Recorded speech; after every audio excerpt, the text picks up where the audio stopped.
Hello, and welcome back to Spy Hard's podcast. I'm Agent Scott. And I'm Cam the Provocateur. And we are back with our extended coverage of Operation Finale from the year 2018. Cam, we have a very special guest joining us today. Who do we have? Yes, we are talking to screenwriter Matthew Orton, who wrote this as a spec script, had it picked up by MGM, and I mean, in terms of a production to go through, like this was a pretty dream first, a professional gig assignment. We really enjoyed speaking with Robbie from Fighting on Film earlier in the week about the movie. So I think without further ado, Cam, let's roll that interview. And joining us now on the show, the screenwriter of this week's film, Operation Finale, it is Mr. Matthew Orton. Hello, sir. How are you doing? Hello, very well, thanks. Thanks for having me on. Lovely to meet you guys. Absolute pleasure to have you with us here. It's always great to see and speak to someone that's been involved in films that we tackle on the show. Really help us sort of break it down and figure out why and how it was all put together.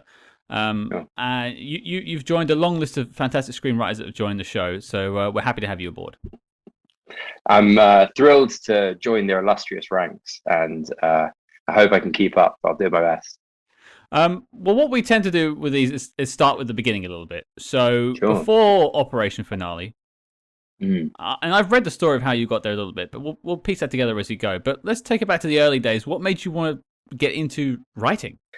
Yeah, so I mean, growing up, I'm sure like you guys, I went to the cinema all the time. It was the best way to get out of the house. It was like kind of the only place you could really go on dates when you were like 13, 14. It was, I don't know, I was in love with the movies. I would go multiple times a day. I would go every week. And I think I was always into creative writing. I used to write these sort of short stories by longhand. I would read my little brother bedtime stories and make them up to try and get him to go to sleep when I was young. So storytelling, I guess, has always been something I've been drawn to. And then when I was about 15, I think I asked my mum how movies got written, who wrote them, and she bought me Sid Field's screenplay. And so I read that at age 15. I mean, fortunately, she's happy with my career choice now, but she's probably kicking herself when I came out of university and was like, I think I want to do this, for buying that book way back then. But I devoured it. I tried writing a script at school, and then I went to university and I studied history. And I learned about the Spanish conquest of the Aztecs, and I thought, fuck me, this would be a great. Oh, am I allowed to swear on your show? Sorry. Go ahead. Go nuts. Cool. You okay, can great. now. Okay.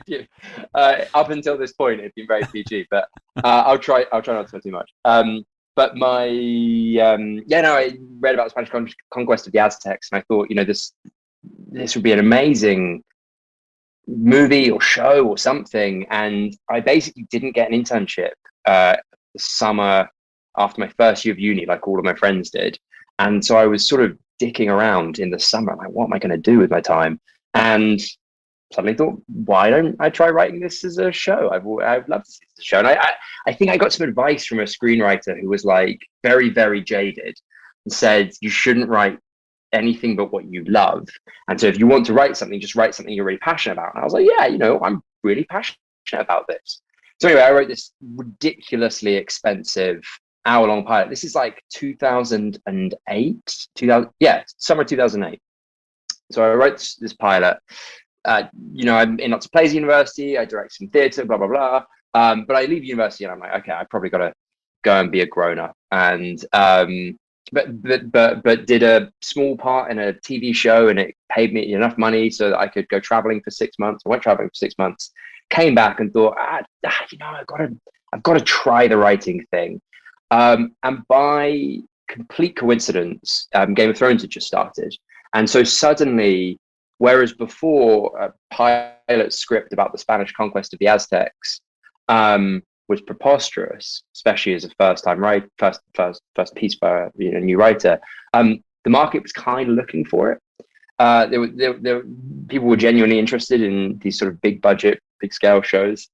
And so that pilot script, which was like just a thing I'd written in my summer, ended up being my key to getting my first agent, my first couple of commissions.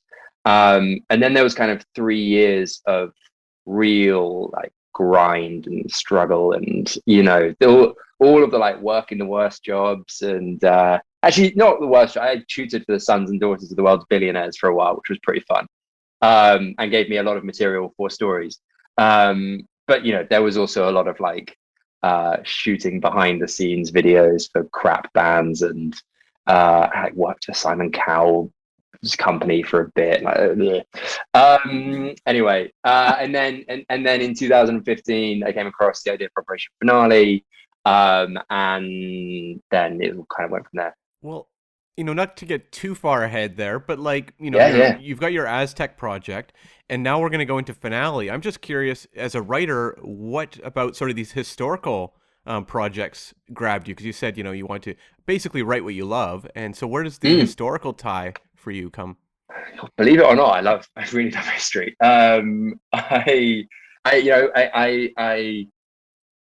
thought briefly about going to film school when I was 18, and my parents were like, no, you like need to get a proper degree. And so I guess my response to that was to go and study history for 3 years. But to me, history, and especially this like deep diving on specific periods, reminds you both of the repetitive nature of the human experience, but also how like many of the world's issues that we're tackling today have already been tackled so many times in so many different places across history. And so you begin to there's that great Mark Twain quote, isn't there? I don't know if it's actually his, but he's certainly credited with it, that history doesn't repeat itself, but it often rhymes.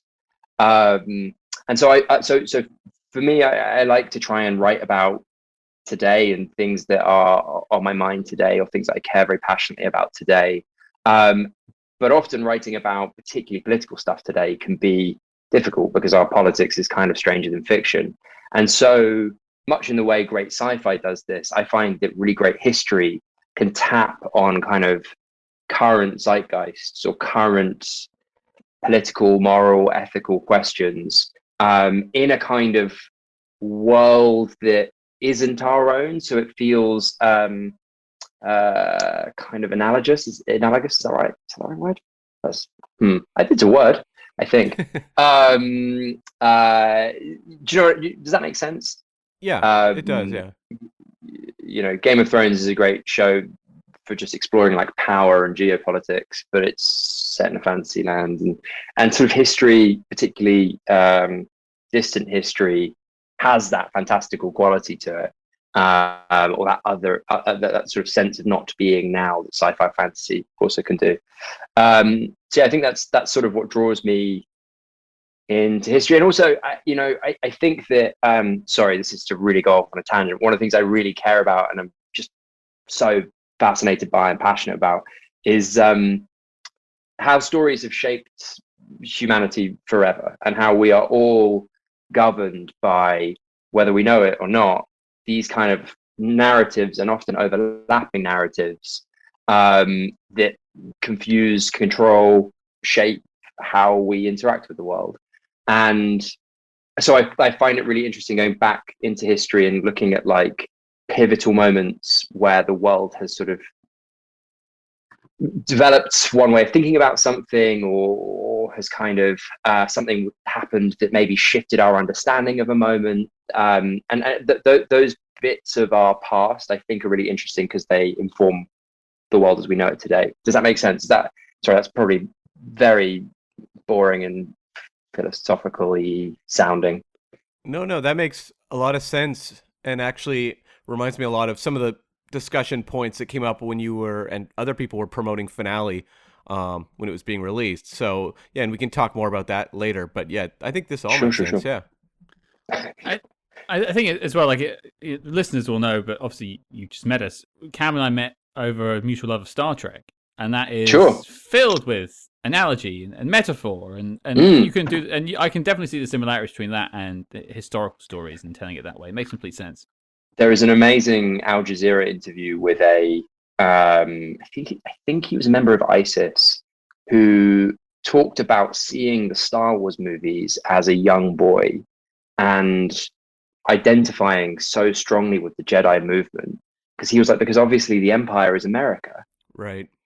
and it's just such an amazing, like, yeah, that is story. Yeah, okay, cool. That's a thing that's just stuck with me. I saw that very early on in my career, and it's always stuck with me. Just that, like, how a terrorist could see himself as the freedom fighter, and there's obviously one man's terrorist is another person's freedom fighter, sure, but that was such a great example and moment where that really came into focus. So again, you can take great moments in history, and actually just by looking at them from a different perspective, or thinking about what they may actually have been like as opposed to our Hollywood imagining of what they're like, and really kind of start to pick at kind of our understanding of a moment, a person, a time, a place, and thus like where we are now, if that makes sense. No, totally. And I think the last question I have before we drift into Operation Finale is, you talk about, you spent a few years and you had an agent, you were just getting your foot in the door at that point when it comes to writing. What were some people you were looking to, other screenwriters in Hollywood or in the UK, anything like that, as sort of inspiration on the way they write, and how do they influence you? That's a really good question, actually. And I wish I had a more rigorous answer for you, because really what ends up happening when or for me at least, when I was coming up, I didn't go to film school, and I didn't really have access to lots of mentors until I hit about 2015. I got my first mentor, which I'll talk about in a sec. But the I don't know if you guys would have ever read a script by Stephen Knight. I don't know love who Stephen Knight is. Yeah, I don't love every one of his movies, though some of them are outstanding. And I've read a lot of first drafts of his, which are a bit more dubious. But I think that he is a beautiful scriptwriter. I think he has an amazing understanding of character, structure, pace, but he also makes these scripts sort of nice to read, beautiful to read. And he was the first screenwriter that I had come across. Drew Goddard's very good at this as well. Who really kind of brought a more novelistic quality to the screenplay format, which is, I'm sure you guys have read many, but they can be really dry and boring and kind of minimalist. And that's fine. I mean, sometimes you read minimalist screenplays, like the Alien screenplay famously is amazing. It's quite kind of simple. But sometimes it's just great to be like fully immersed in a world literarily. I don't think that's a word, I'm just making up. But like being immersed in the literature of what you're reading, and the kind of allowing your words to evoke feelings or ideas or thoughts inside of your reader, rather than just being like X and Y enter the room. Tyler Sheridan, though I think sometimes his portrayal of women sucks, is a really beautiful screenwriter as well. Really like vivid landscapes, depictions of kind of characters, their backstories. He kind of works that stuff into the body of the text, which I really respond to. Yeah. Well, it makes total sense. You think about, like, you're writing this a lot of the times for the actor to pick up and then get an idea, and you're influencing and informing them about what their character is going to be, without necessarily saying, my character X used to be an accountant. He feels like it's about accountancy. You're saying things without saying them. I get it. Yeah. I get it. Yeah, absolutely. But also, it's such a kind of cinema at its best is such an emotive, evocative medium that is sort of pounding multiple senses at once. To not at least try and get some of that out of the page, I think, is to kind of miss or undersell yourself as a writer and the possibility of the movie at large. Obviously, sometimes it backfires because you've put this really elaborate description of a lead actor in there, and then you find out they've gone to somebody who doesn't match that description. You're like, what? Did no one think to change the? No, okay, cool. We're just gonna. All right. So yeah, that happens too. I'm wondering what your description of Oscar Isaacs was in the script now. Oh God, dashingly handsome and brilliant at acting, probably something like that. There you go. I have nothing. Nicely saved. No, I'm afraid I have nothing but positive things to say about Oscar. He's a real gent. Yeah. So when you write the spec script for Operation Finale, I guess Yeah. my main question is, why that story? Why did that feel like the one you had to tell? Mm. So it's really interesting. I got introduced to the idea by a friend who ended up being like an associate producer on the project, who was suggesting sort of making it as a really contained thriller, a sort of, all takes place within the safe house and it's all about the interrogation of Eichmann. There's actually already a play that is that. Um, but I was like, oh, that's maybe a cool way of doing it. I don't know if that's something that I would want to do, but I'm interested in looking into the story, and I began digging into it. And again, to sort of go back to what we were talking about before, I'm always interested when a story speaks either to like a particular thing that's going on in the world at the moment, or something that I am dealing with psychologically, emotionally, some sort of thing that I want to unpack.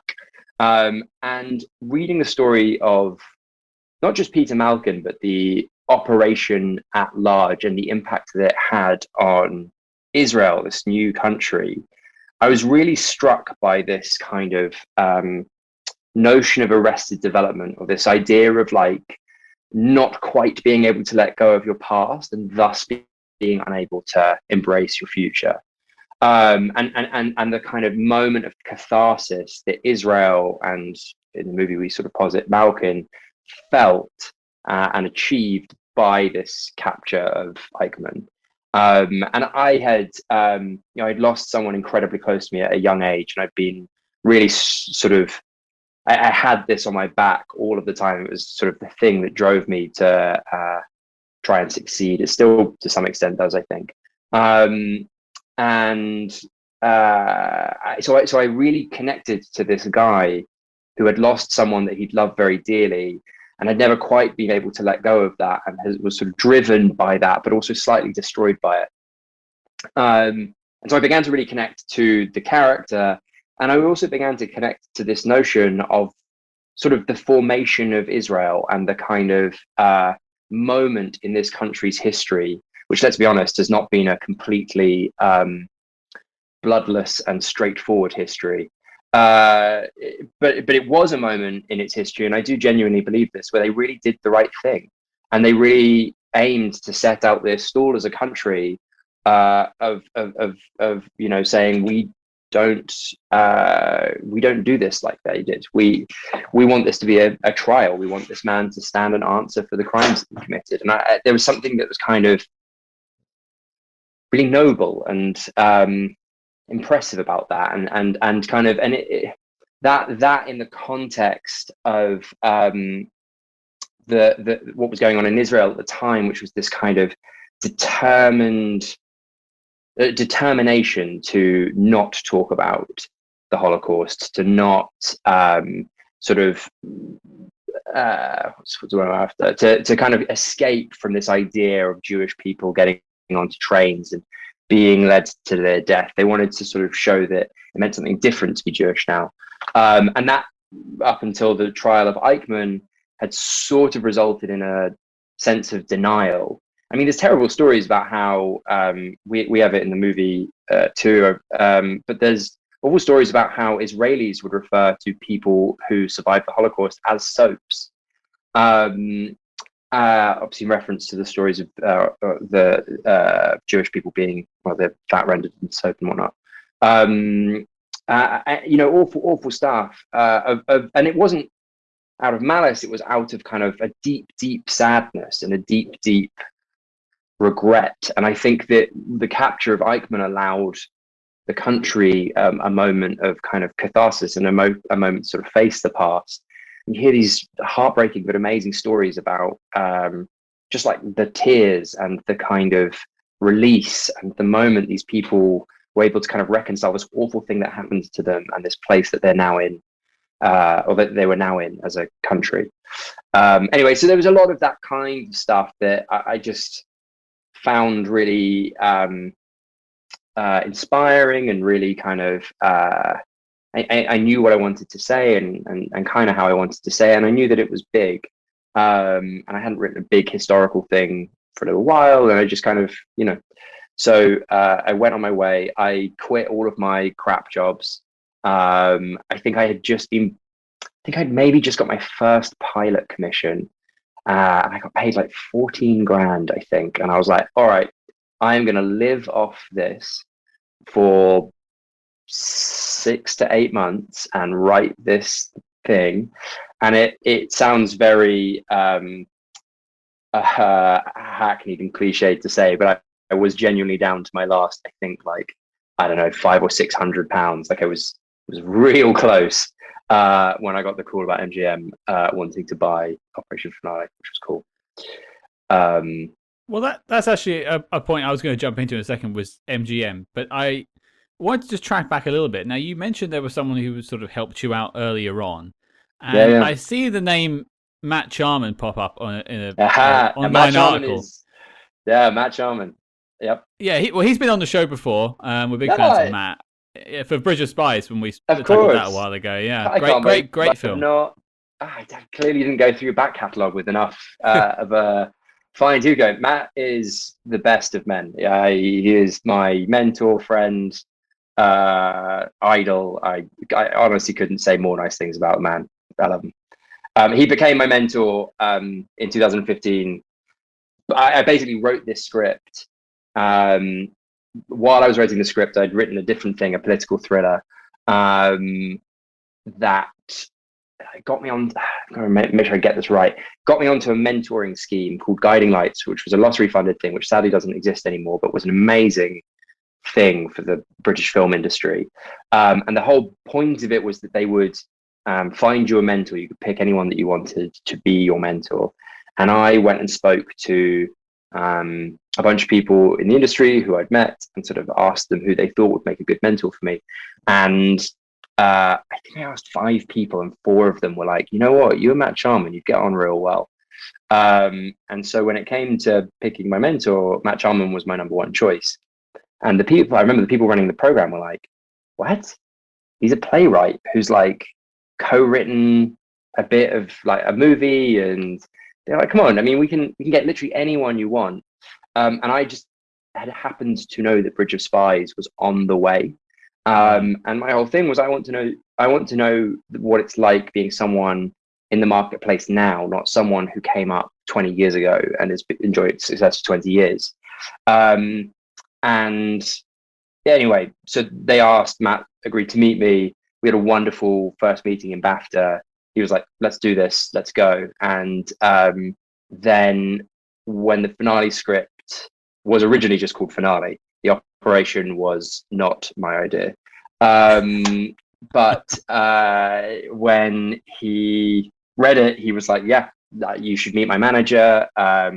We should like take this out in the States. And that was kind of, yeah, it was cool. Because I noticed a sort of symmetry when I saw Matt attached as an exec producer on the film, because Bridge of Spies was kind of a script, and then that got passed around a little bit, and then Steven Spielberg got involved, and lo and behold, it's one of the best Steven Spielberg films I personally think.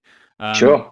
And so yeah, agreed. That's how it landed. And your film as well, we're getting to the point now, you've written it, and there's a space of time where if it goes on the blacklist, which is the list of spec scripts that need to be made. But MGM hasn't brought it at this point. So is that where Matt's taking you around Hollywood? Is that period in time? No, MGM had bought it at that point. We just hadn't announced it. It's a weird one. Like they bought it on November the 13th, 2015, which is my and Matt's manager's birthday.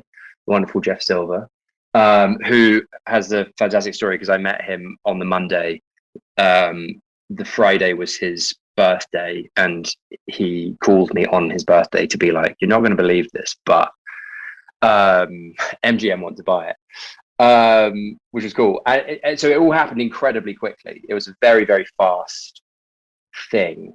And actually, the sort of slightly longer and more boring story is it kind of gone around the British marketplace, and we had a couple of people make offers on it here. But one of the guy called Ben Irving who's just left the BBC, but he read it, knew that his company wasn't going to make it, but thought that Jeff, my manager, would really like it. So he sent it to Jeff at about the same time that Matt Charman sent it to his manager.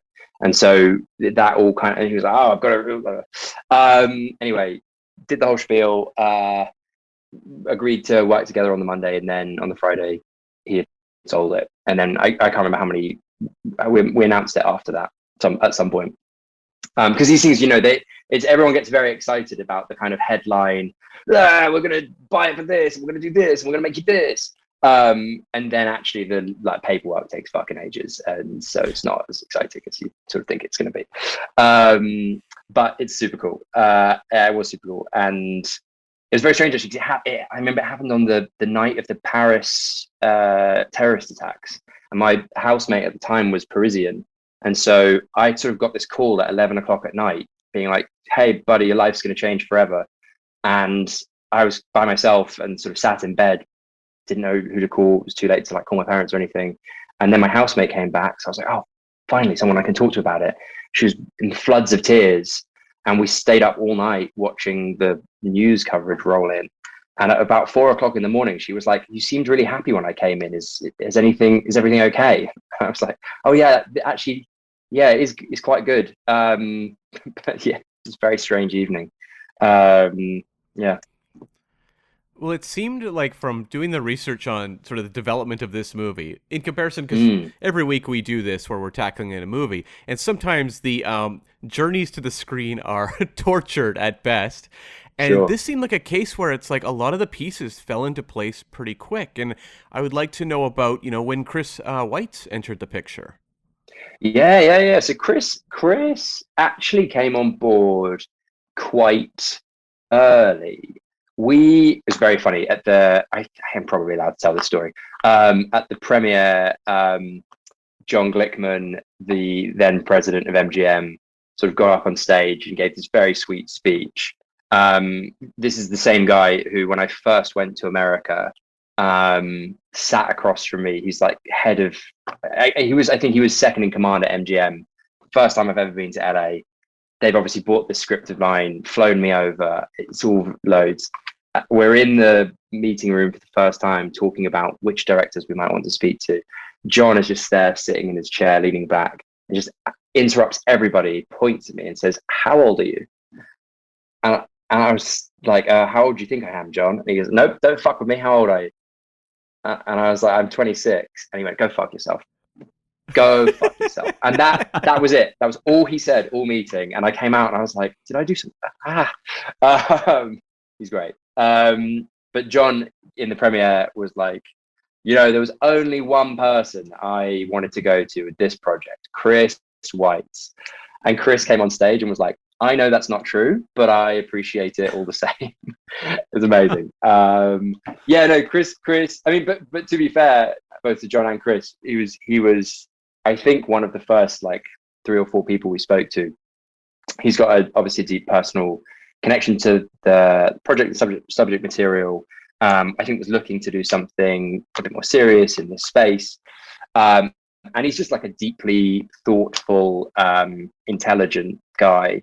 And so he came on quite early. And so I did a pass of the script for him. And then I can't remember how. I honestly can't remember exactly where it came from, but someone was like, we think Oscar might be interested in this. So we gave the script to Oscar.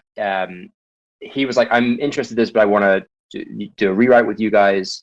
So we then went to New York and sort of worked with him for a while on the script.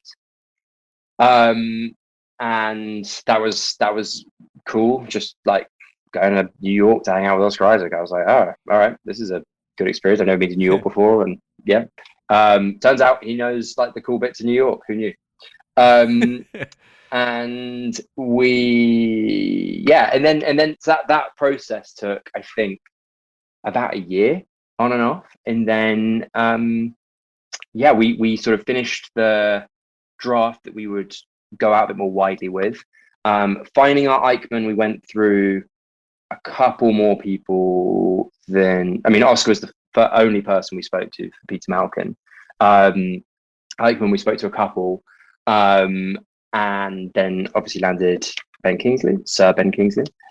And then the rest of the cast came together super quickly.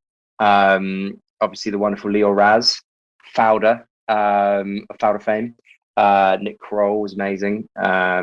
Great addition, lovely guy. It was cool. It like really, it was a dream in terms of process. It came together very fast. And for a sort of movie with no sort of pre-established IP or kind of it existed, was made. I think it was 32 mil in the end was the budget, which is like a really unusual level of studio movie these days. And even then, amusingly enough, sorry, I'll stop talking in a second. The other person who had been trying to buy the script the same time MGM was Harvey Weinstein.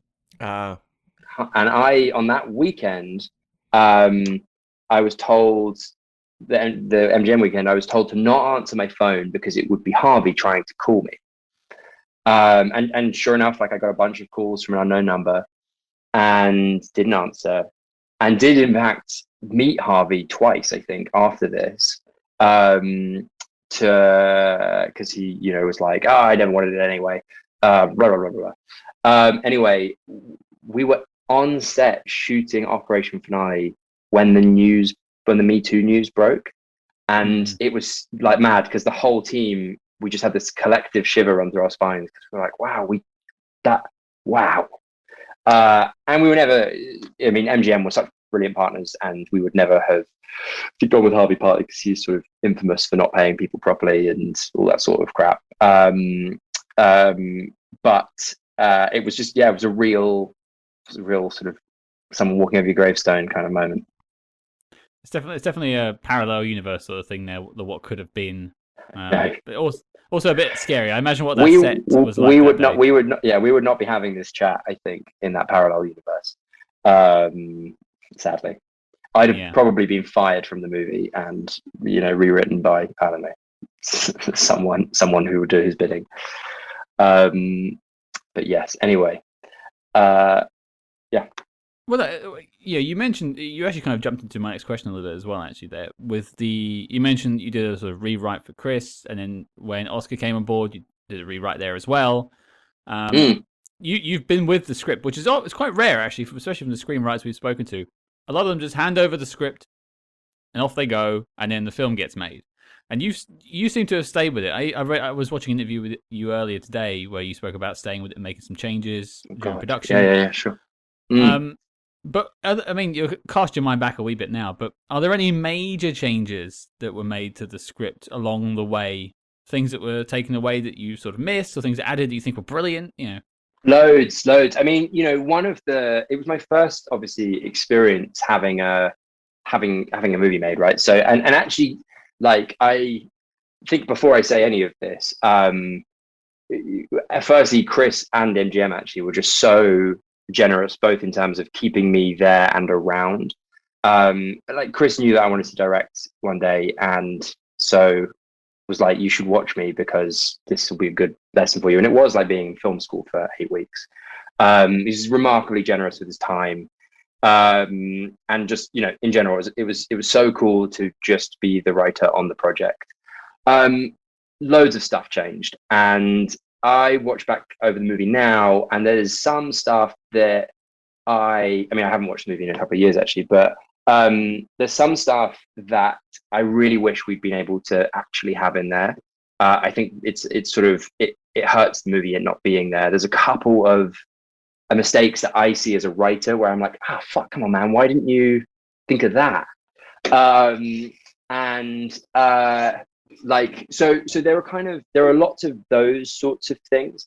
In terms of actual big shifts, I think the first draft of the script, the one that sold to MGM, was much lighter on its feet. It was much more kind of playful, and I think that the humor, I hope at least, punches through in the sort of finished version, but there was a lot of that. There was a lot of humor in it, which I always think is a really important thing to include in any dramatic writing, really, but especially stuff dealing with heavy themes. If you allow your audience to laugh, then I think you give them permission to cry, and I think that's just helpful. And so I think some of that was pulled back on a bit in the interest of kind of the sort of significance of it, the drama of it, whatever you want to call it. And so it originally had a bit more of a heisty feel to it, a bit more of a kind of probably a bit more of an Argo-y feel to it, to be honest. I mean, that was always the big challenge with this project, is that it ends basically the same way as Argo. So making sure that didn't happen was a constant head scratcher. And then, of course, as the rubber hits the road on these things, questions start coming up about budgets and, like, we actually can't afford to have that actor, so we're going to get this actor.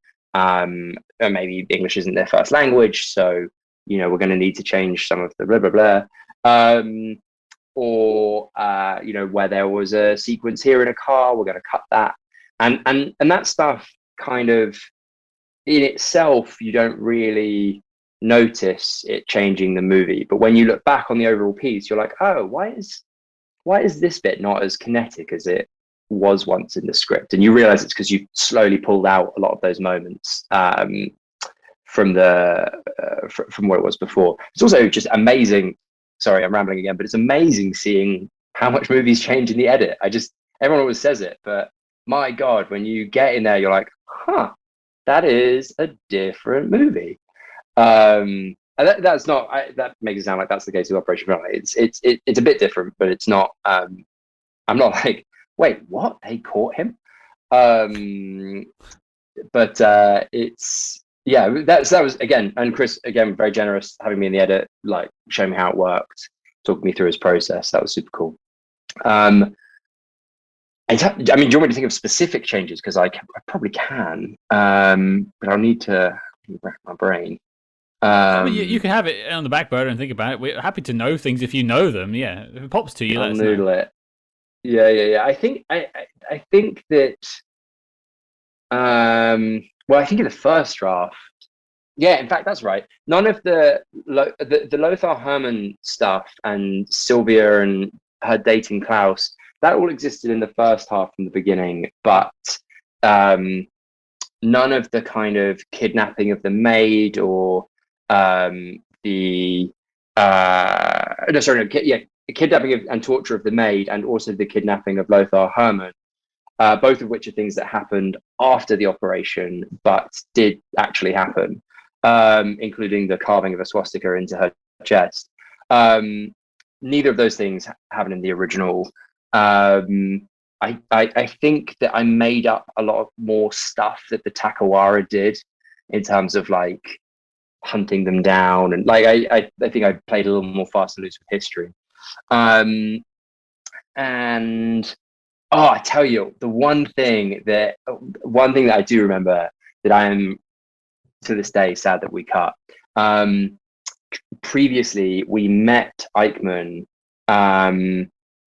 during the Wannsee conference, and he had this is sort of in the movie, but it wasn't what I had envisaged. He has a stain on his shirt, and he scratches at it. And then we realized that people are waiting for him to talk, and so he stands up and gives his speech at the Wannsee conference, and then licks his finger and wipes it, and it comes off. And we went from that to a sequence of basically Eichmann escaping. So he had this amazing escape across Europe and into Latin America, and there was a kind of stylized like him as a lumberjack, and he's kind of chopping, and his face is red, and he lies down in the snow, and the snow goes on his face and it melts, and like there was like a really fun like, how did Eichmann get from there to South America? That was an early like, that's gonna be expensive, let's so I just remembered that. A good one. No, that's great. Thanks for that. One aspect of the movie that I think you like did really well was juggling the elements which is that like you're telling a thriller that a mainstream audience can enjoy. But I would, Scott and I have covered a number of, World War II, espionage thrillers. Sure. And there's a certain expectation an audience has. And I feel like when you bring the Holocaust into it, suddenly the audience's stomach drops. And that can be incredibly difficult to convey in a way where the audience walks out of the movie being like, that was really good, telling their friends they should go and see it. And that's something I think this movie really does a fantastic job at. And I would like to know from you, just balancing the elements of that, like heavy subject material with a spy plot people can get invested in, and of course, characters they can get invested in.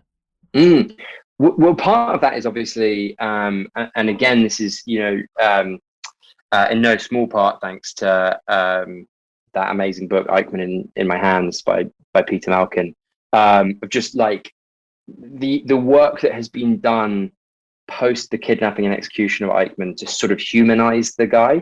And that is not to kind of suggest he's anything other than like a heinous criminal that deserved the worst fate, but by trying to place him in a human context as opposed to a kind of villainous Nazi context, it sort of opens the movie up into being something slightly different from a conventional Holocaust movie. And then also, again, the humor, just making sure that you don't stray too hard and fast into the kind of horrors of the Holocaust without giving people an opportunity to kind of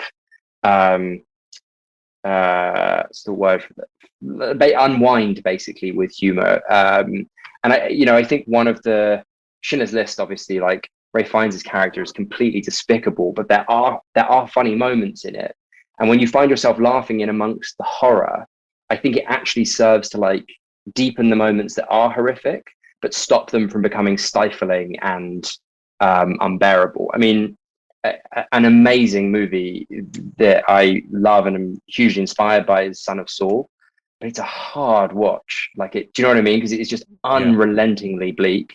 And so I completely agree. I think a lot of movies that touch on the Holocaust struggle to find a tone that both feels respectful without being overly difficult or overly heavy, I suppose. So and actually, to be honest, having a lead in Oscar, he's so charming and so watchable and so he's a really smart actor, and so he knows sort of what audiences will and won't respond to. He knows the side of himself to show when. And I think he really got the idea of like bringing an audience in gently before you begin to unpack the heaviness of what a lot of the movies kind of orientated around. If that makes sense. Definitely. No, for sure. It's actually a question I was going to ask anyway, so it sort of leads beautifully from this.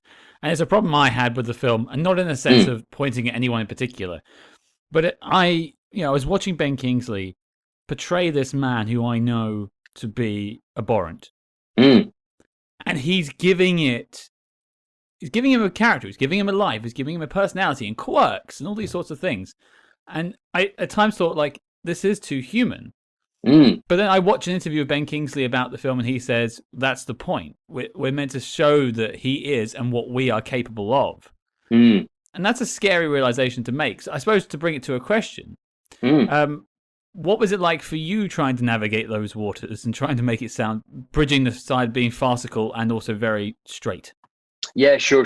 I mean, there's that scene where he has to take a shit, which is sort of, I mean, like, I suppose where I come down on it and came down on it and what I always come back to is this, the tragic but true realization that all of these heinous things are just done by people.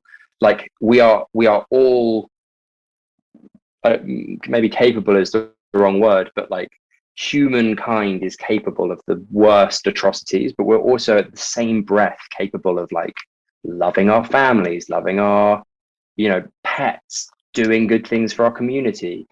And I guess in a world as polarized and polemic as ours currently is and seems to be becoming, I am drawn to material where it's like, hey, like this guy is the fucking worst, but like that, don't write him off as just a monster, because if we think of him as just a monster, if we think of Eichmann as like this kind of quirk, this anomaly in the human condition, we will miss the next one. Like, humans are capable of this shit. And I think it is important to understand that just because someone loves his kid, or just because someone, looks after his partner, doesn't mean they're not capable of also murdering or signing off on the murder of millions of people. And so I kind of saw it as a important way of exploring a more important way of exploring the character than just being like, look at Eichmann, he's a monster, they need to catch a monster. Because of course that is not what the real world is like, as much as we wish maybe sometimes that it was. There's a great interview that I think it's Adam McKay, actually. I think someone asked him how he would do the movie of Trump, and he was like, you would show a guy waking up in the morning, going and looking at his fat schlubby body in the mirror, hating himself, and just knowing that he was going to have to go out the day and face the world. And instead of doing that with humility, he puts on this armor of, odious confidence. And suddenly you're like, he's still the worst fucking person in the world, but I kind of get it, or like I get where he's coming from. And, that's what makes anti-heroes often so compelling. I'm not suggesting someone should do a movie of Eichmann from his POV as an anti-hero, but like, I do think that the kind of finding the humanity in evil people reminds us, if it's done responsibly, that lots of seemingly nice people are not that far away from very awful things, and we must always be conscious and careful of that. Well, it goes to show and credit to you, really. This is your first film in like major motion picture made, and you're dealing with these hard issues. You could easily write a script about a rom-com or something as your first film, but no, you're tackling these heavy hitting things, and I think you do it with finesse, and it's something I personally had trouble dealing with, but that's just me and my own hang-ups. It's not sure. writing. Yeah. Sure. But by the way, I got some very angry emails off the back of it. I got some very nice emails. Yeah. I got some people who weren't very happy with the way that the movie chose to. And actually, to be honest, some of the reviews, I should say I'm really proud of the movie. I see a lot of problems with it. Very proud of it, and I think that some of the reviews are fair. Some of them, I think, though, got quite hung up on that challenge of like how we've chosen to portray Eichmann, the sort of attempt to humanize him or dig into his philosophy, or what philosophy there was. And I'm sure there's more we could have done. But yeah, I thought that was, for me, it was one of the project's strengths. It was one of the reasons for doing it. No, I mean, if you listen to the review earlier this week, Cam and our guests both speak highly of that. It's myself who has the issue. So you're just slagging it off. Yeah, I'm just taking a shot. I've got the screenwriter here. Yeah, why not? No, I wanted to unpack it with you, because that's why I wanted to hear your side of it. Yeah, of course. Well, I would like to know if you had any connection or contact with the Malkin family during the process of the script. One of my deepest frustrations with the process was that very early on, after MGM had bought it. So obviously the story is in the public domain. There's a lot of information, articles, books, the rights to Peter Malkin's book were tied up, I believe, in quite a complicated, I think someone had them for a long time and didn't want to relinquish them. I can't remember the specifics of it. But I reached out to Peter Malkin's son. I think I reached out to him via LinkedIn. And then, or did he reach out to me? I can't remember. We basically had a brief bit of contact. And then I mentioned to the studio that I was talking to him, and whoever had the rights to his dad's book sent the studio a cease and desist letter, which is just, an attempt to spook them, I think. But the studio, like, you must not talk to him. You have to stop. And it really sucked because I was like, I'm writing about his dad. Like, this is preposterous. And they were like, we'll figure it out. But like, you can't right now. And they basically spent, I think, the whole development time of the film trying to figure it out, didn't figure it out. But then by the time it was done, they had sort of figured it out. And he came to the premiere and I got to meet him and it was wonderful. Oh, that's I great. think, yeah. And yeah, it was really cool. That was really nice. It's a shame though, because I would have loved for them to be on set and sort of seen our rendering of their dad. Of course, it's a fictionalized version of the man, but like that would have been cool. It's always I'm now actually, as a result of this, very careful when I'm adapting something that involves sort of still living people or the family of still living people, where possible, to kind of check before diving in or before actually fictionalizing these people that they'll be able to attend a premiere or at least like have conversations about it, because it just feels a bit icky as a writer. It just feels wrong to, take someone's story like that. So yeah, do my best, but it doesn't always work. So do you think in a different scenario, like had you had more contact with him before writing it, it would have shaped the way you'd written the movie? Maybe. I mean, there's so much material out there. I got such a comprehensive view. I mean, there's movies, all bad, but they still exist. There's tons and tons of literature. So I had a pretty clear idea of like how I wanted to structure the movie, how I wanted the character to kind of interact with the people around him. It may have, yeah. The thing is, like, people are more complicated than they're often portrayed in movies, and so there might have been a great opportunity to add a little bit of that complication. But it's quite a kind of busy movie anyway, and so I don't think I would have. It would only have added texture as opposed to, like, I think, revolutionized to the plotting or anything. It might have had an impact on the character arc as well. I took the sort of I did speak to the son of the anesthesiologist who was actually on the mission, who in Operation Finale is played by Melanie Laurent, who's a woman. And I sat down with this guy in Israel and sort of asked him loads of questions about his dad and whether or not, like, he could tell me anything interesting about what his dad did. And he didn't really have any stories. His dad didn't really talk to him about the whole operation. And sort of was quite fruitless. And at the end, I was like, I think actually I think I want to turn one of the characters on the mission into a woman. Like, what do you think about that possibly being like your dad's character? And he was like, whatever. I didn't really care. And I think at that time, because it was I was just a screenwriter writing this thing on spec. It was just a kind of like, I don't know, who the fuck's this guy? Like, whatever. So I don't think he really thought about it. And then I think when he saw the actual movie, he was really upset that we hadn't made his dad a character in it. And that, I was sad about that.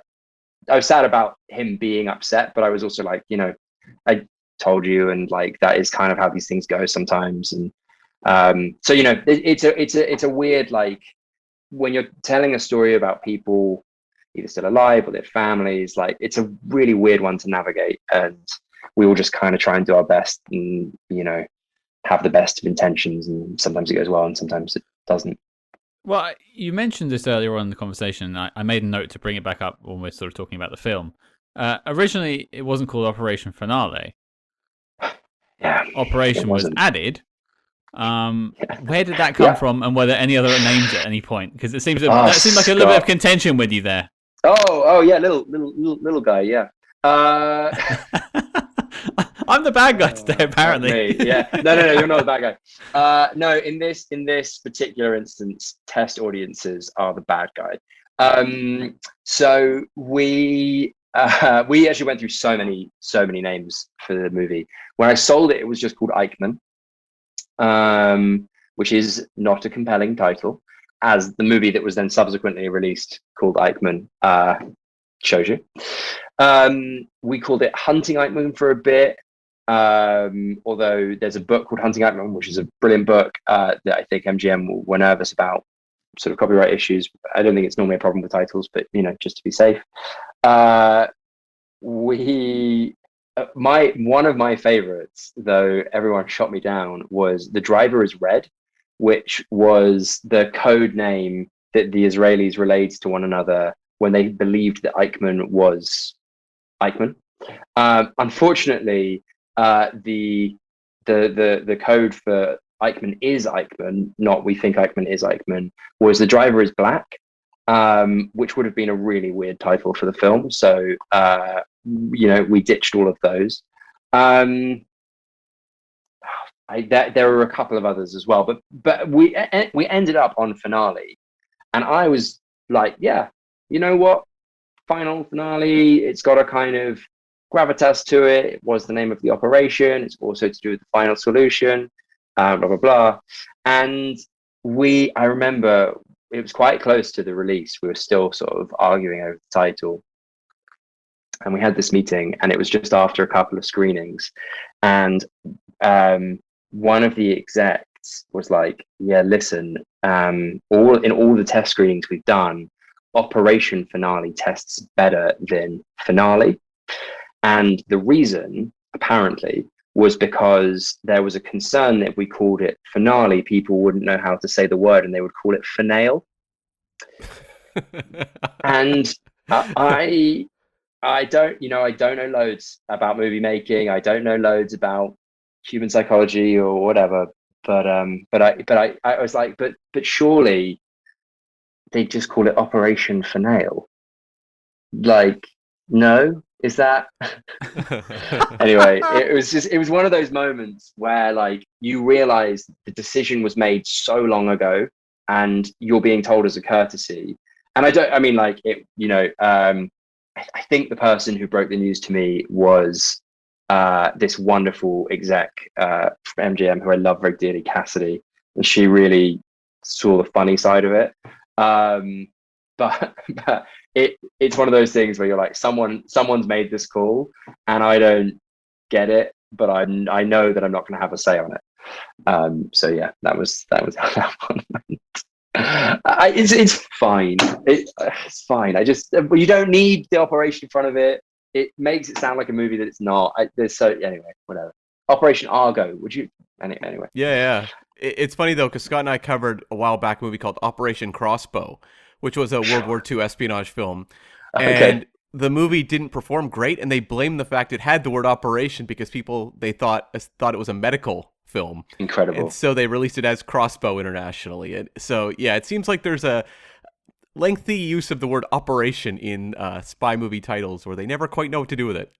And just to add a little extra source to it, I mean, you look back on License to Kill, 1989, they wanted to release it as license revoked, and apparently parts of the world wouldn't understand. Yeah. They wouldn't understand the word revoked. So, oh god, don't worry, you've had the same treatment as a Bond film. There you go.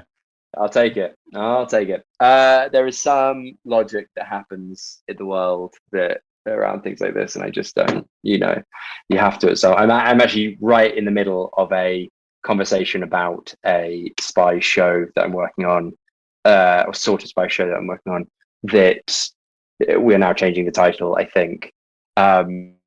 And just titles suck, man. It's so hard to find the right thing. But also when you become attached to something and then someone suggests a shit alternative, the immediacy of your reaction is it's terrible. So yeah, anyway, it's all good.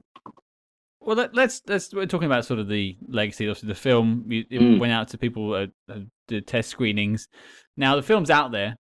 You're at the premiere. You're watching it now in its final complete form. And looking at the film, what are you most proud about the film? Like a scene, perhaps, because this is your first screenplay to a film. It's a big thing. Yeah. There's a line where Peter Malkin is fighting with, or is doing Krav Maga practice with Michael Aronoff, the amazing Michael Aronoff, brilliant actor. And Michael Aronoff says something like, "Why do you think they pick you? Why do you think it's always you?" And he says, "I don't know, anti-Semitism." And it got such a good laugh. And it was a line that had been in there from like the very first draft. And it was just it's such a small, silly moment, but it was just this like, I can do this. Like I filled with imposter syndrome every now and again, and like I still got lots to learn, I'm sure, but that was like one of those moments where I was like, oh yeah, actually, that's cool, that's real. There's also another moment where when Oscar Isaac or when Peter Malcolm is explaining to Eichmann about his sister, and he tells him what happened to her, and Eichmann apologizes and tries to say like, I don't know what happened to her, and Malcolm, I think, responds with like, I wasn't asking. And there's just something in that moment which is always stuck with me, of the like two people trying to find one another but misunderstanding, and that flash of tension. I don't know. Those are two moments that they're really, really small moments that stand out for me, but they were moments that I think I really hang to, because they're moments that I'm not like, oh, I wish we'd done like that, or I wish I'd done this. Yeah. So like there's loads of bigger things. Like, it was just fucking amazing seeing all of these actors doing this movie and being at a premiere, and the being a screenwriter can have its sort of moments where you get really kicked in the nuts. But it's pretty cool when you stand on set and you're like, this came out of my head. Like, I don't know. Those are the moments that I really hang on to, and they're the moments that make this job really special. In amongst the operation finale kind of shit. But yeah, I'm trying to think if there's anything. I've just remembered something. Sorry, I will add this. No, go on. In the original draft of the script, there was loads of jokes. Rafi Eitan, played by Nick Kroll, is a famously short person, right? And he's a very short man. And there were loads of jokes in the script about his height in relation to Malkin, and Malkin kind of teasing him for, being not that tall, because Malkin himself was not that tall, but he was a bit taller than Rafi.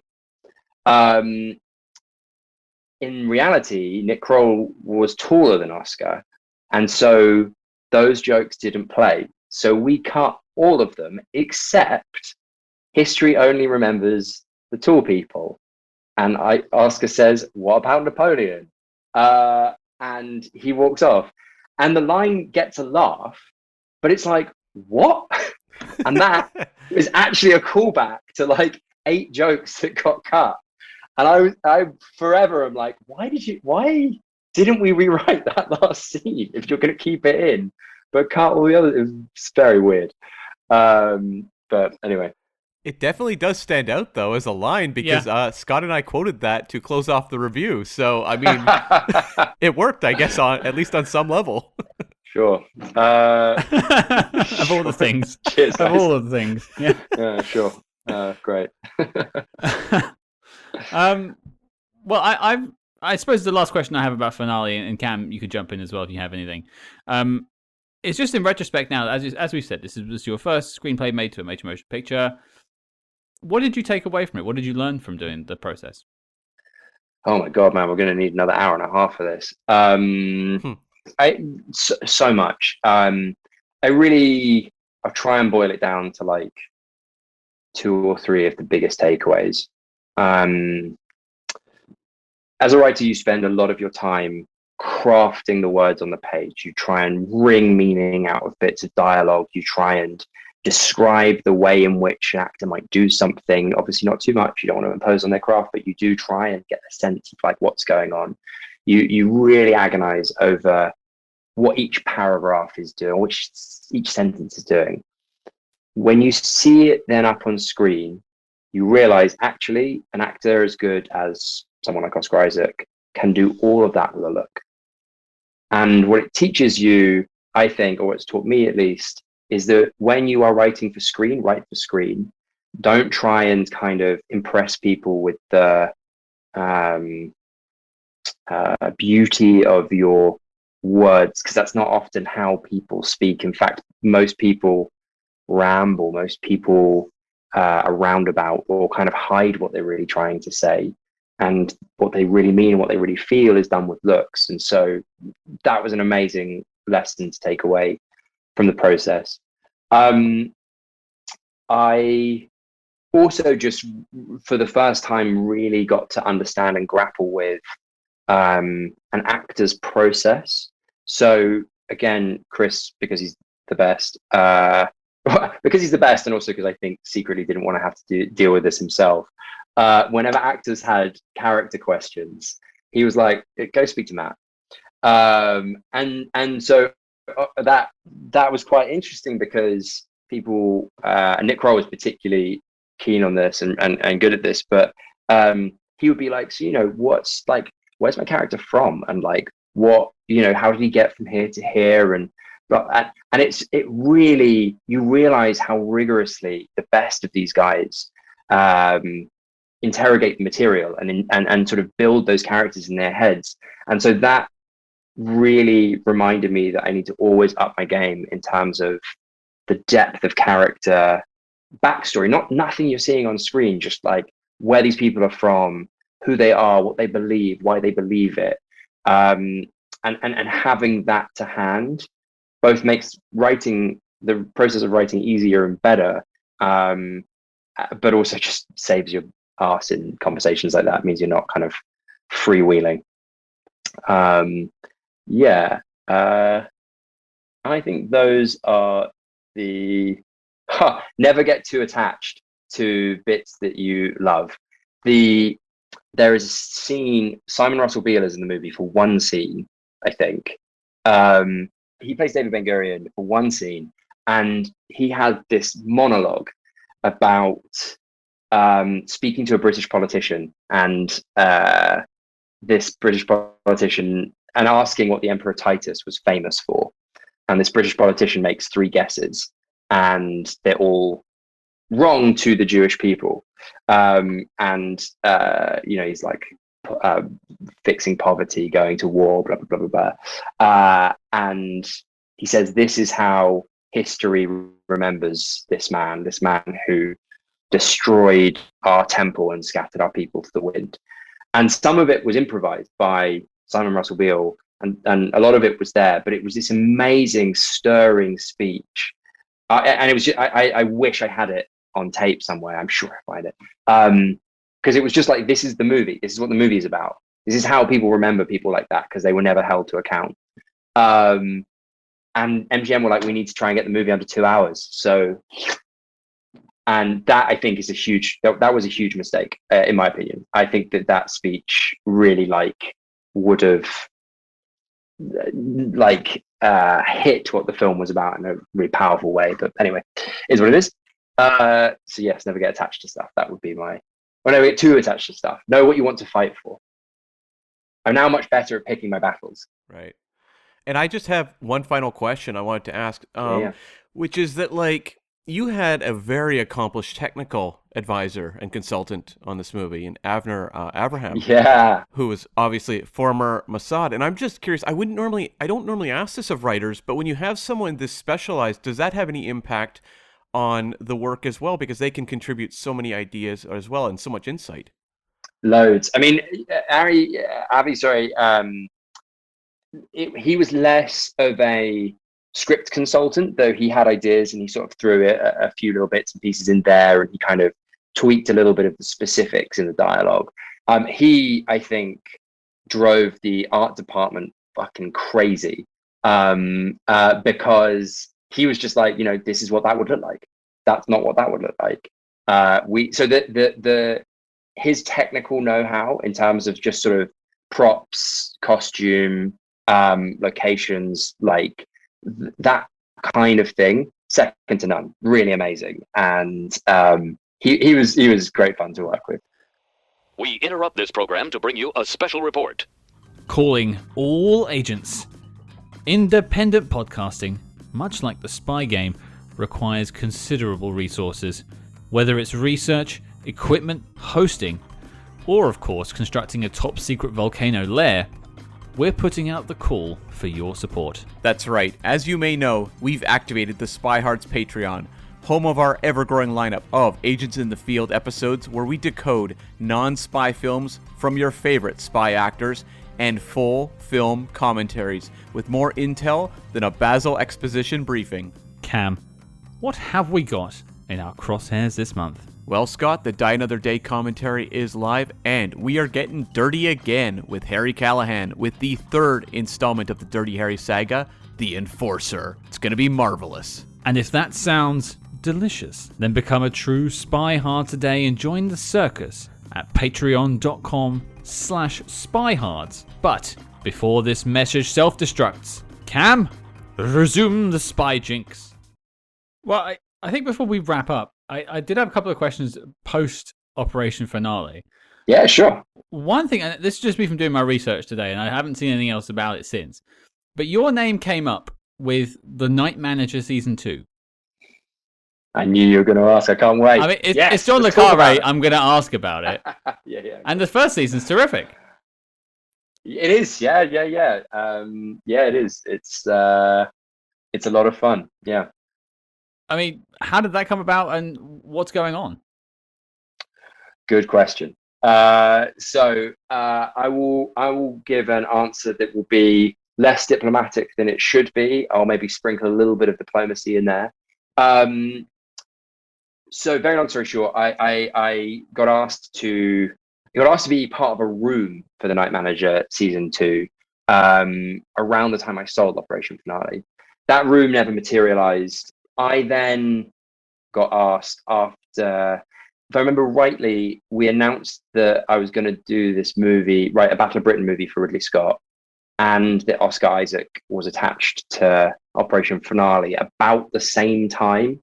And by complete coincidence, both bits of news broke at the same time, and that created a kind of, I guess, like bump for me. And that led to the conversation of actually you should run a room rather than be in a room, which was really cool. It was very flattering, very kind of them. And I sort of went and presented them an idea of what I would do for the second season of The Night Manager.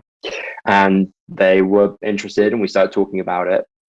It was a slightly kind of bumpy process, and I'm not sure if you've checked it out, but The Night Manager has, I think, 19 exec producers. It's something bonkers like that. So it is a show that, when you actually scrape back the kind of layers of how it all came together, it's a lot more complicated than a lot of shows often are. Hugh Laurie, very, very involved in the creative, and an absolutely, Hugh Laurie makes the first season of The Night Manager, made the first season of The Night Manager what it is. He was rewriting scripts. He was like a complete towerhouse of performance. I mean, all three of the leads are amazing in that show.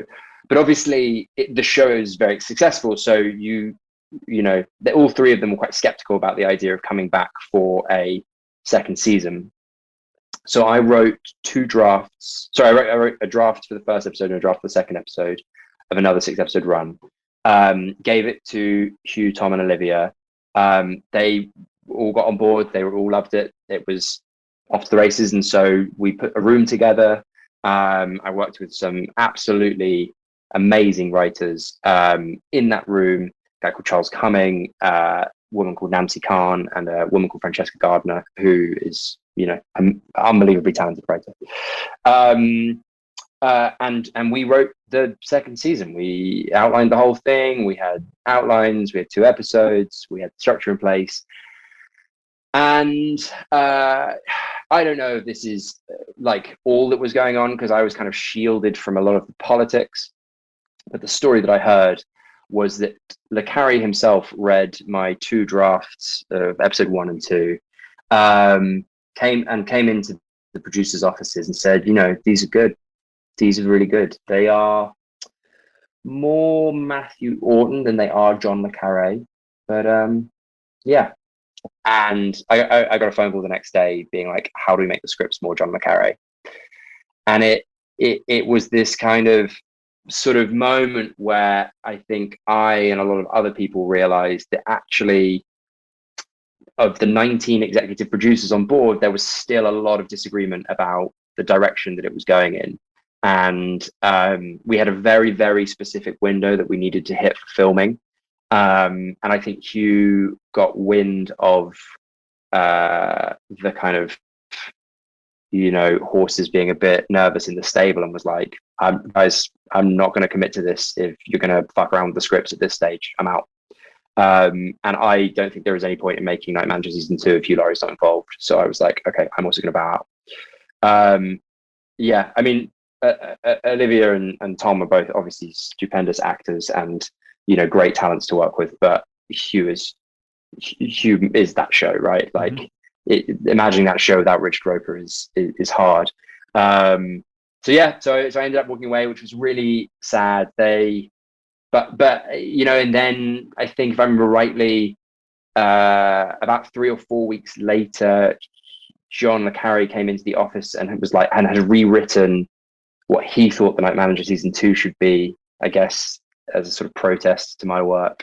So it was a real shame, because I think everyone was really, really excited about the direction we were headed. Seems to be one of those lost pieces of work there. It's a shame. I don't think we'll ever see a follow-up. I know it still gets talked about, but I think it's done. I think they're still working on it. I think even David Farr may be back on it. I don't know. I don't know who wants it anymore. It was so like amazing for its the way it was financed, the way that it was shot, the way it was kind of hung together and released. Like, everyone was so hungry for a sequel, and they just dropped the ball. And like, maybe they'll do a sequel, but I think most people will be like, yeah, really? Well, it was destination viewing for a few weeks. Like, everyone was talking about it, especially at least here in the UK. I can't speak to Canada, but it was really the thing. Even like my wife watched it, and she doesn't like spy stuff at all. So it was like, sure. Okay, maybe it was sexy. It was sexy. It was stylized. It was nice. It was something different. Yeah, big time. Absolutely. Hey ho. No, it was good. I had a question about one of your other credits, which is, I guess, continuing the Oscar Isaac connection. Just how you wound up. Moon Knight. Yeah, I think the best episode of the season. I think that's Thank you. Pretty unanimous. I don't even think there's that much of a argument in that regard with the episode Asylum. I would love to know, was it Oscar Isaac bringing you in for that, or how did that happen?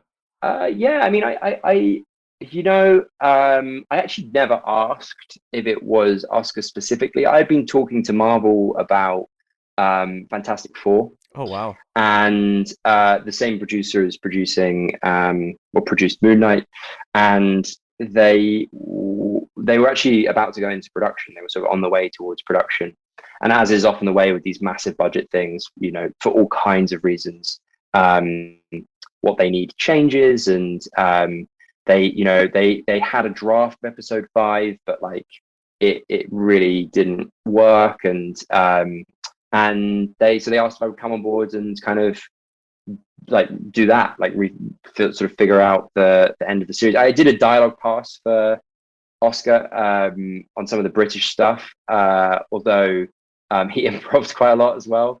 And actually, I think some of the best lines in it are his improvisation.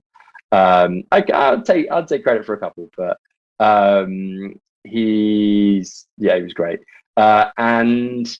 So I came on board and spent, I think, 3 or 4 weeks in Budapest with them, and then was sort of working from here. I mean, like that kind of work, the kind of production rewrite work, it's really fun to do, because you're kind of the ship is moving, and you've just got to help sort of steer it through the very narrow slalom. What was really fun about 5 is that it obviously had this amazing ambition, and just needed someone to be like, it's this, like this is how we do it. I also rewrote episode 6, but they then rewrote my rewrite. It was an interesting experience. Were you familiar with the Moon Knight character going in? Yeah, a bit. I mean, but I had always sort of written him off as a bit of a kind of Batman ripoff, and I hadn't read any of the sort of more recent stuff that really like does some pretty wacky, crazy shit with the DID and just the kind of psychology of Moon Knight. I would love if they ever do a second season, and there's a great run where Ra comes up against Moon Knight. There's like that would be really cool. I'd love to see Ra in the series. I'd be down for that for sure. Yeah. I have the thing under the sombrero back there is a Ushakti, which is not from Moon Knight, but my housemate bought it for me. My old housemate bought me as a gift. Yeah. Well, I think before we go to our final question, I'd be remiss if I didn't ask, because we spoke about this lightly off air and you teased it, so now I need to ask. What have you got going on at the moment? And as I hear, it might be spy related. Yeah, I am. In fact, do you guys know this book, Shibumi? Have you come across this book? I don't. No. Check it out. Trevenian is or Rodney Whittaker, who wrote under many pen names. He wrote a book called The Eiger Sanction, which Clint Eastwood made into an all right film. The book is a sort of piss take of sort of stories like that, and The Eiger Sanction, the movie, is quite sort of serious. So I'm writing the adaptation of Shibumi for the director Chad Stahelski, who made all the John Wick movies. So he wants to, I think, do this as his next movie. Shibumi is a spy thriller that is also a satire, not just of spy thrillers, but of the medium of popular fiction. And so I am trying to write something that is a spy thriller, as well as being a satire of spy thrillers and the medium of cinema. So it's interesting. It's different to anything I've written before. It's a particularly unique challenge because the book is very dated. About 400 of the 700 pages are basically the main character's backstory. It's very thin plot, like female characters and all bad, blah blah blah. But yeah, I don't know. It's kind of cool. So anyway, I've just submitted the outline to those guys. So waiting for their feedback. And then I'm writing a movie, also spy related, called Dark Wire for Jason Bateman to direct, and Netflix. Previous one's Warner Bros. This is Netflix. Dark Wire is about the Australian Federal Police and FBI's fake phone company that they set up called Anom.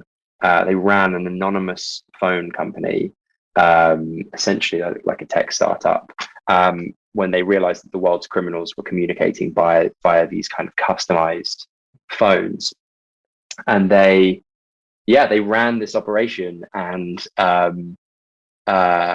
ended up getting tens of millions of messages, of incriminating messages against the world's criminals, and then staged this enormous raid across the world in June last year and arrested over 1,000 people in collaboration with like all of the world's kind of law enforcement agencies. It's a wild story. You should check it out.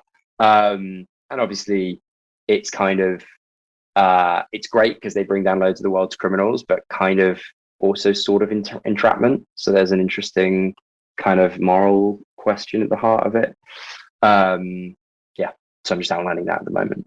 Well, I can't wait to see both of those realized on the big screen and on Netflix. And I guess you've just booked yourself for your next visit on the show. Yeah, I hope so. Let's see. I mean, if the gods of cinema are good to me, then hopefully I can be chatting to you guys again in a couple of years. I'll try and meet you at one of the press screenings for him in London. We'll Love figure that. it out. That'd be great. Okay, Matthew, this is the crunch time now. We've spoken about Operation Finale. We've spoken about what you're up to. We need to see if you fit into that tuxedo. The question is, what is your favorite spy movie of all time? Oh man, you told me you're going to ask me this question, and it stressed me out so fucking much today. I think that because it's just so hard to narrow it down, right? Like there are so many amazing spy movies, what is a spy movie? Like Parallax View would be very high up there. Does that count? Sort of, maybe. Day of the Jackal is like probably even higher than that. Day of the Jackal is like amazing. Not really a spy movie, it's sort of assassin police movie, but yeah.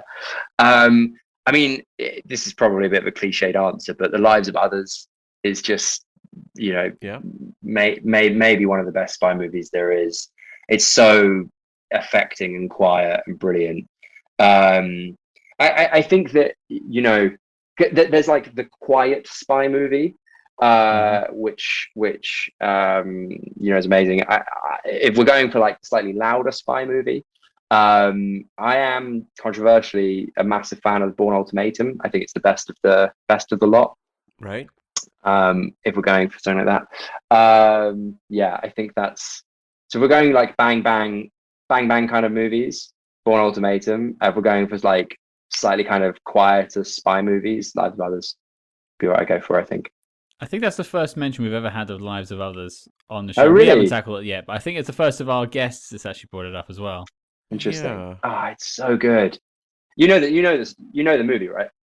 Another movie we haven't tackled it yet, but I'm aware of the movie. Yeah, cool. Interesting. Check it out. See what you think. Yeah. But Bourne Ultimatum, me and Cam go back and forth on that a lot. Between Supremacy and Ultimatum as to which is the superior of the Bournes. It's a tough fight, that one. It's a real slog.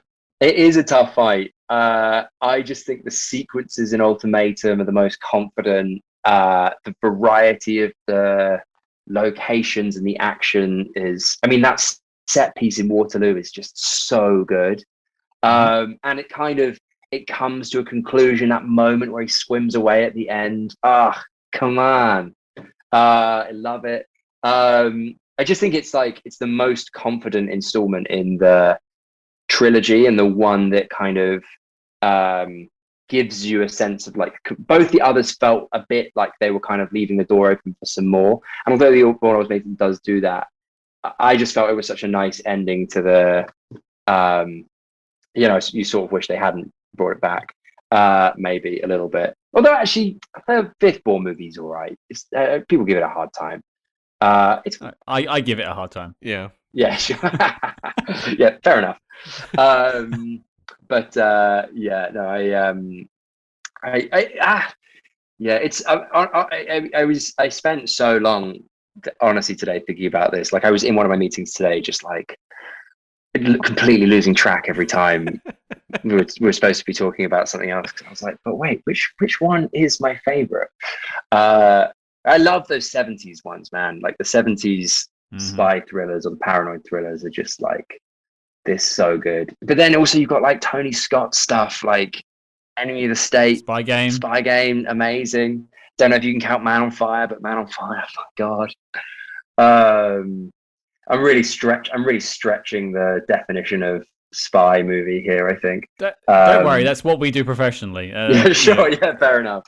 We voted both Parallax View and Day of the Jackal as one of the best spy movies of all time. So they're on our list really? too, to be fair. So we count them. They're on the list. It's fine. Cool. All right, I'll take that. Amazing. Well, guys, this has been so good. Thank you so much for having me. It's been our honor, our pleasure to have you join us, Matthew. Thank you for the time. I think we could do this for another hour, but I'm sure you've got a lovely evening ahead of you. So I want you to get back to writing those spy films so we can talk about them some more.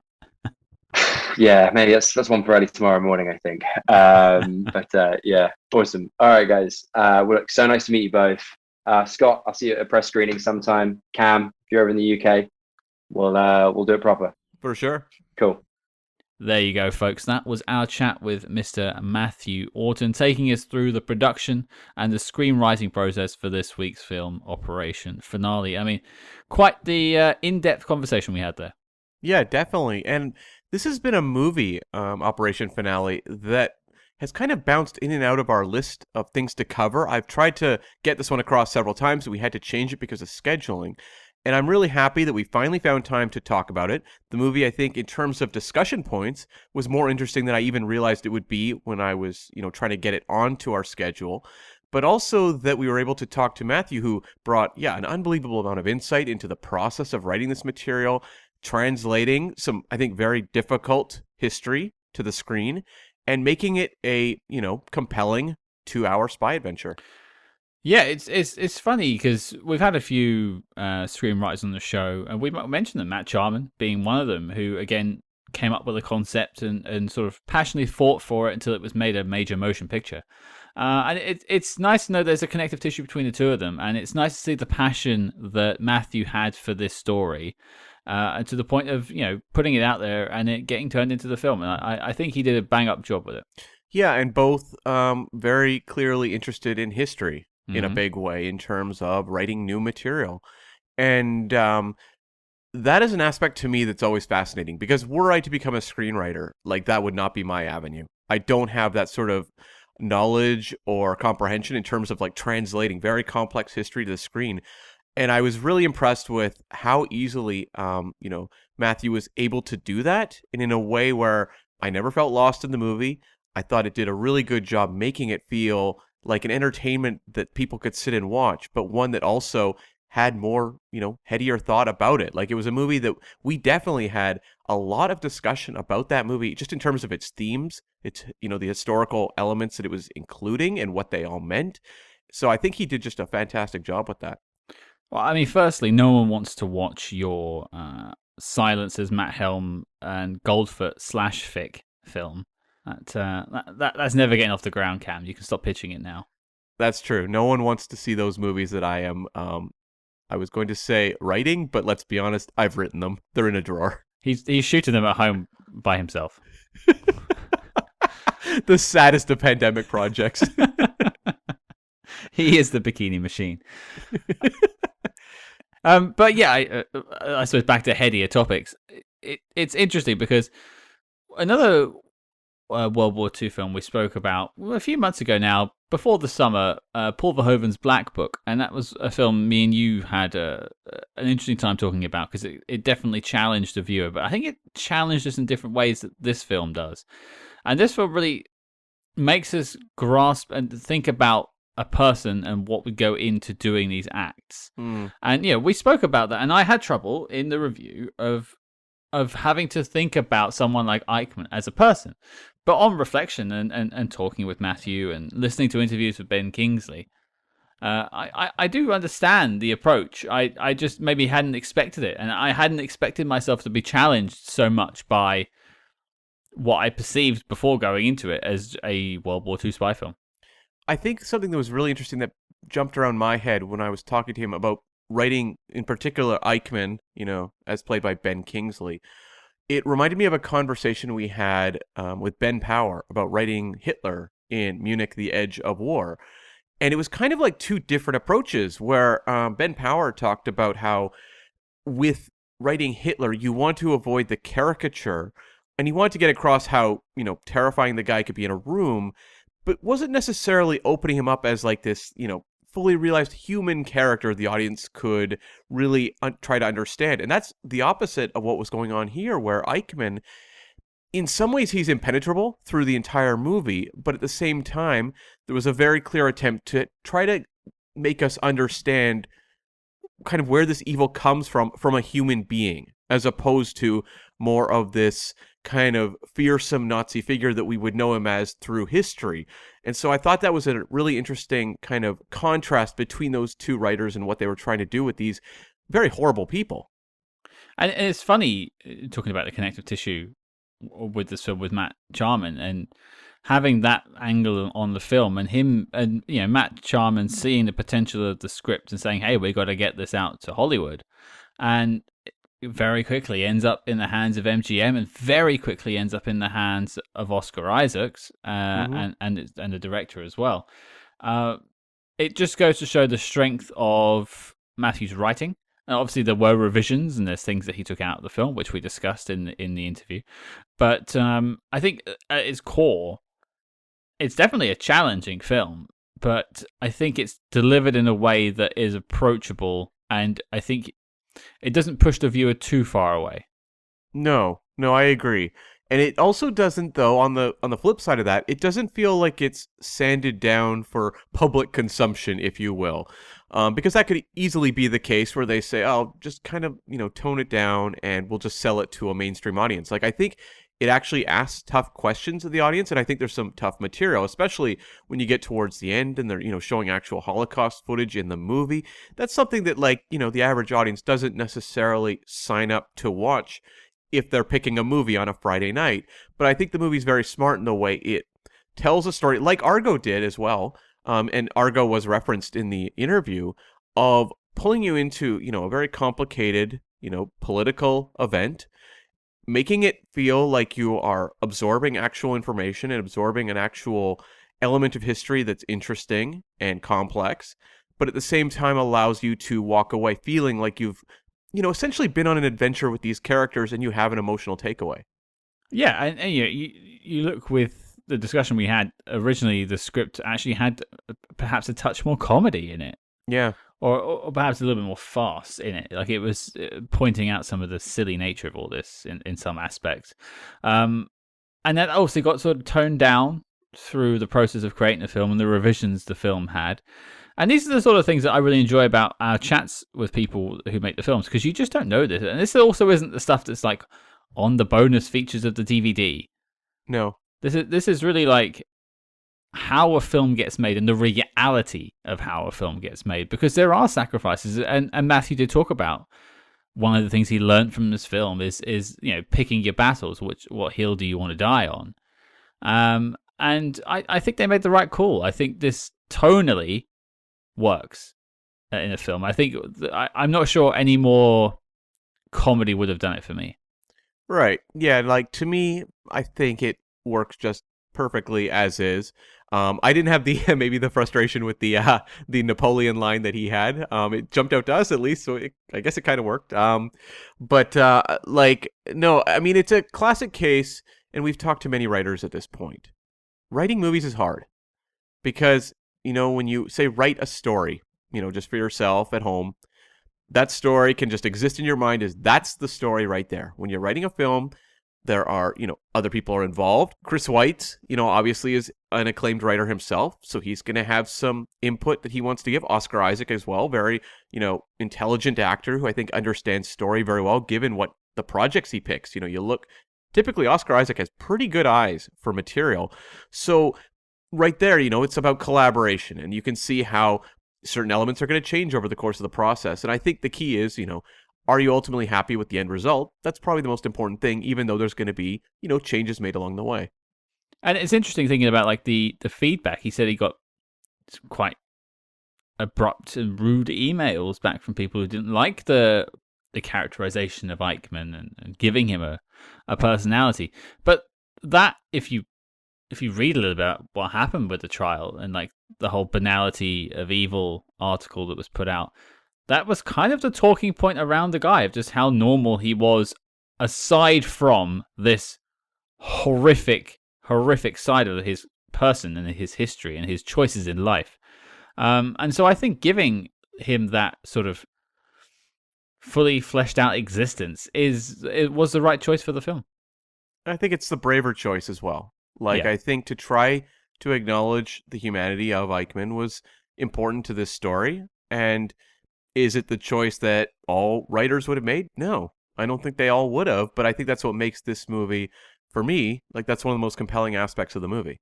Yeah, I mean, we will be talking about all spy films of all time, but that's probably the thing I'll take from this film, and I'll remember in our future discussions when we're talking about other bad people from other parts of history or this part of history that we discuss in our other spy films. I'll always remember, silly things in a sense, like the toilet scene. It was written to give him a sense of humanity, despite his actions, and I think, much as that is a choice that did rub some people the wrong way, it rubbed me the wrong way on sort of initial viewing, and we discussed it. I think it was the right choice. Yeah, I agree. But otherwise, just some other insights. I mean, fans of The Night Manager, you got a little bit of a what could have been with season 2. I mean, I know it's still somewhere in the production cycle. Some people are still talking about doing it, but I feel like that's the sort of magic has gone. It was lightning in a bottle for a small amount of time, and I think we've gone past that point. Yeah, and I didn't acknowledge it when we were actually talking to Matthew, but like Night Manager was a crossover hit because you raised that question. You weren't sure if it was, but it definitely was a hit in North America as well. So I'm sure there would be an appetite for a season 2. It's all just more an annoyance in my sense, because we live in a world where the Fast and Furious franchise gets like 12 films. Yeah. Jurassic Park gets 5 spin-offs. Jurassic Park's a great film, but it did not need 5 spin-offs. And yet, some really great television and some really great films never get the follow-up they should have had. And I think The Night Manager is one of those ones. Had they done a follow-up season in 2017, maybe 2018, Yeah. I think it may have run longer, and we would still be talking about it more today. Yeah, it feels like the time has kind of passed now, but yeah. Same with you, basically. Exactly. Yes. My time is so long past. Yes. Yeah. And it was interesting just talking to him briefly about Moon Knight, because I'm always interested about just working within kind of that Marvel machine. Easily, I was not blowing smoke at all. Episode 5 of Moon Knight is the best episode of the season. A very interesting, surreal, kind of emotional journey for the character, and I think it really works. And I was really intrigued just to hear him talking about how he was at one point talking about Fantastic Four, a property that has been done dirty 3 times on the big screen and 1 time not on the big screen, where there was the version that was, of course, in a vault that Roger Corman made back in the 90s. There is so much potential to that Fantastic Four that I can understand why still writers would be drawn to try to realize it, because there's magic there. I'd be interested to chart the timeline of when that conversation took place with Fantastic Four, because obviously it's still only just got a director. Matt Shackman, I think, just signed on to do it after some behind-the-scenes nonsense, and it lost a director. Is that right? Yes, that's correct. John Watts was going to direct it, who had done the last few Spider-Man movies, and he dropped out to go do, I think, a Star Wars thing. And then Matt Shackman jumped over from Star Trek 4 to do Fantastic Four. It's all very convoluted. A Star Wars thing. Is that the next Star Wars story? I don't know what it is. It's a TV show. That's all I know. Something, a Star Wars thing. Yeah. There we go. Perfect. It's just interesting to see the sort of talent that Marvel are looking to work with as well. You would think there are certain people they would go to, directors, screenwriters, and the like, actors perhaps, that would just sort of suit that fold. But, they're reaching out and working with Matthew Orton, who made quite a hard-to-watch character story about a man who performed atrocities in World War II. That doesn't have a direct line to Marvel, but obviously he knows how to write characters, and so they're tapping him up. And it actually, for me, it shows signs that the Marvel Cinematic Universe might have a future. Definitely, yeah. And I mean, Marvel is always looking to people who can write character. That's very important to them, but also people that are, have a high degree of professionalism. So that speaks well of him as well. And Operation Finale is not without comedy. It has its moments. There's this bit where they're training in Krav Maga, and they mentioned why do I get chosen for these things? Oh, anti-Semitism, and getting it up, a massive roar from the cinema in terms of laughter. It has its moments. So I'm excited to see what the future holds for Mr. Matthew Orton. Definitely. Well, there you go, folks. That was our 2-episode deep dive on 2018's Operation Finale. We hope you've enjoyed it, and let us know if you have. Question for you, Cam. What are we doing next week? Well, Scott, a bit of a change of pace. We are going back to reunite with Inspector Clouseau. We tackled him the first time on the Patreon, but this is the first time on the main feed that we are going to look at a Peter Sellers Pink Panther film, the spy-related Pink Panther Strikes Again, the only one that's really applicable for Spy Hard's coverage, but it's also like a case where something we'll do more going forward on the show, where we'll look at entries in franchises that brought in spy elements, a la Cars 2, for example. Yeah, and what we'll do is we'll just tackle that one film that really is a spy movie and not bog ourselves down with the rest. We don't really want any repeats of Men in Black International. No, we do not. Nor does the world. No, never again. Never again. Well, there you go, folks. Your mission, should you choose to accept it, is to check out The Pink Panther Strikes Again from 1976. Finally, Peter Sellers is getting a spy film where hopefully he stays till the end credits. Time will tell. Time will tell. And join us next week. If you like what you heard on this interview, please consider leaving us a 5-star review wherever you get your podcasts. It helps us on our mission to become the most known spy podcast of all time, which may incidentally mean we become the worst spies of all time, but I will take that loss. That's yours to bear. It certainly is. It certainly is. And do not forget to follow us discreetly on social media at SpyHards. That's SpyHards on Facebook, Twitter, and Instagram. But until next week, folks, is it finale or finale?